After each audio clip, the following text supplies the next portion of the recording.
without much ado, we are going to start. I'll be introducing you to something very interesting. I'm assuming you must have heard or seen on the internet or read about it. It's the NEEM project. First, they're Nigerians, so there was a recently concluded election. Now, something happened. I would like to share that story with you first. Imagine you were a candidate, an aspirant. You're aspiring to be president. Something happened with one of the aspirants, and this is when he comes in. First story. So along the line, while he was hustling, adjusting to be president, putting on campaigns here and there, news started coming out. News of when he was a young man, news of things he did, news of his activities back then that could probably hamper and stop his progress as an aspirant. There was one that said he was drunk, there was one that said he did this, there was one, yes. Now imagine you were one of these persons. Imagine you were in that.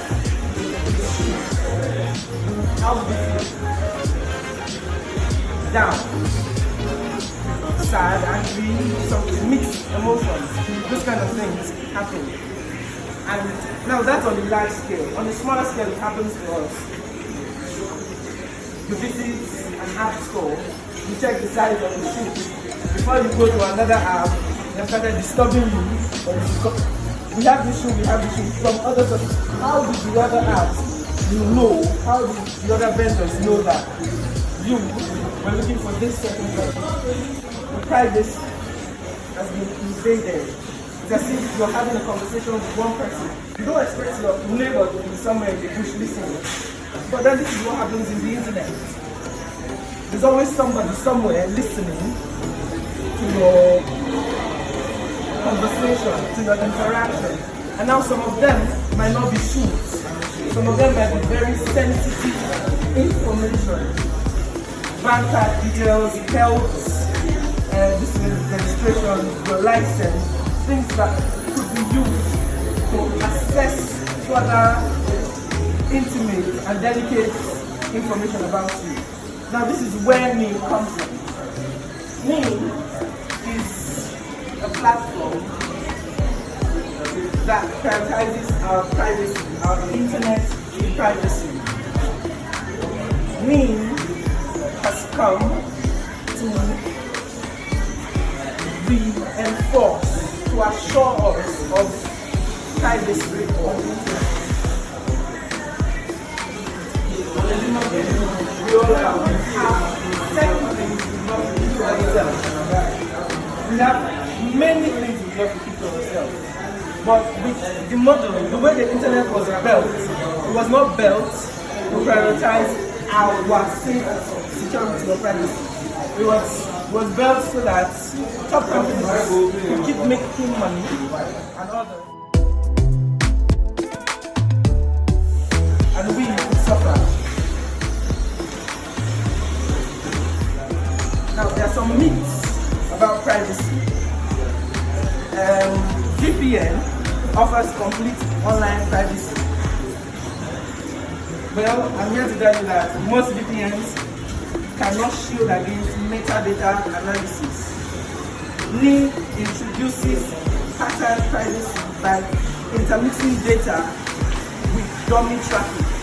What this means is that NEEM, while you make a conversation online, your information passes through the mixed net, and NEEM's job there is to mix your data with other person's data that are during that time, so that the output can never be deciphered that person A said this to person B, or person C said this to person D.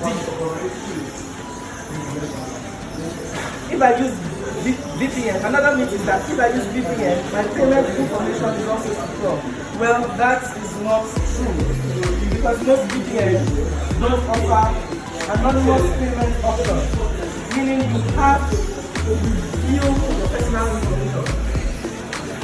Then we use that, we use bank apps. We know get how. There is no way we would try to make a payment where our names don't pop up. There's no way you will be trying to make a registration where you don't put your sex or your birth certificate, something. Some even require your ID card and the rest. But we has come to help us protect our privacy. Using incognito mode results in untraceable browsing. Most of us, we are tech people and we know incognito mode. But I'm telling you, incognito mode only deletes browsing history. The IP address is still out of the world. One time, I tried to create multiple accounts with something and I was banned. I tried using a VPN. I was too bad, showing you that I'm being watched. We all have smartphones. Most of us, we have very complicated patterns or pins. Why do we do this thing? Because personally, I feel sometimes I want to pick up my phone and do something and then I have to go through the stress of unlocking it. But why do we still have to do this? To protect our privacy, so that somebody cannot just come up pick it up. But with those patterns, the internet still surveils us, it still watches us. The demand for privacy has never been higher.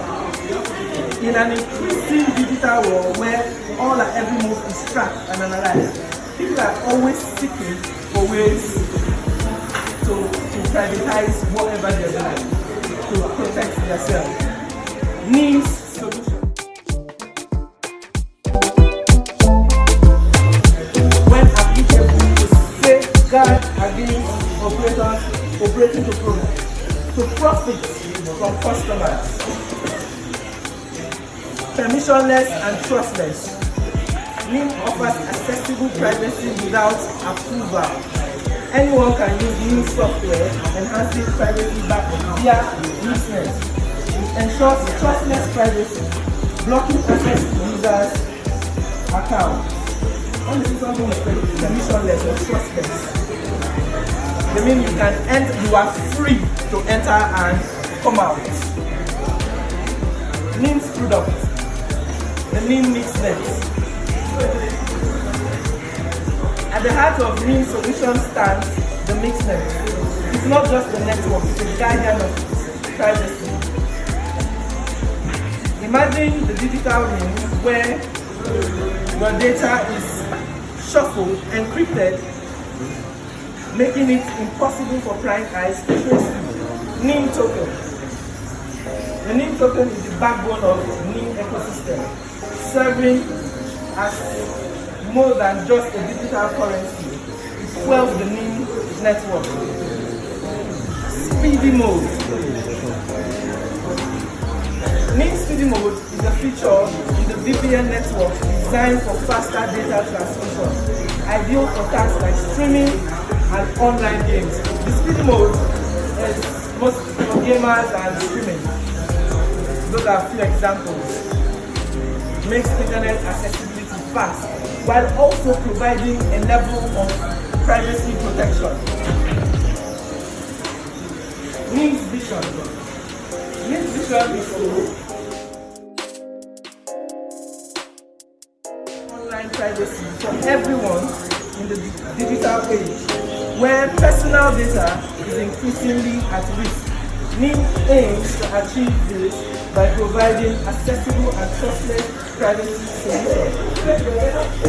In fact, NIM's target customer, who can use NIM? What persons can use NIM? NIM can be used by app developers,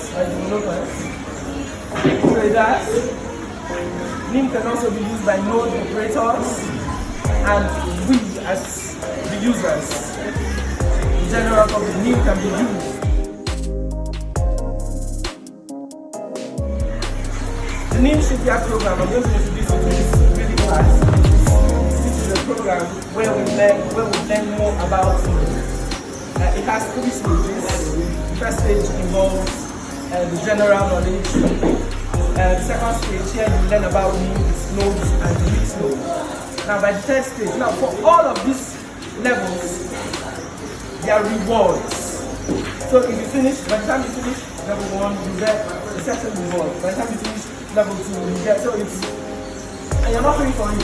You come, you learn, and you earn.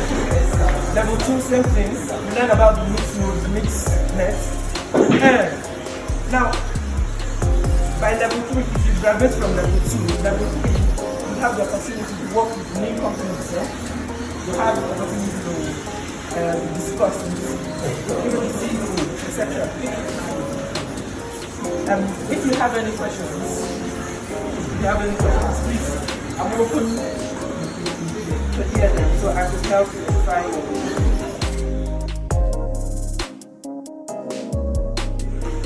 Good afternoon, everyone. My name is Prosper.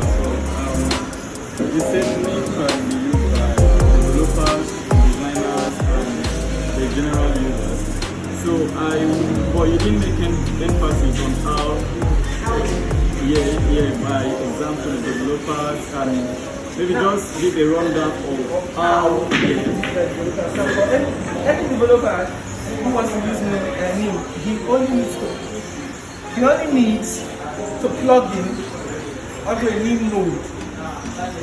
Now, the NIM explorers, the NIM apps, there's the mixnets, the node operators. Now, if as a developer, if you want to use it, you only need to plug into NIM nodes. I hope you understand what nodes are. Nodes are system of computers that work as a whole. Scatter your data.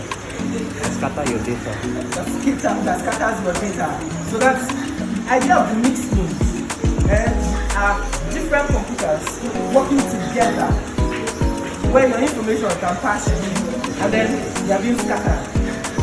So as a developer, if you want to work with them, you only need to turn on one of these, which can be around you.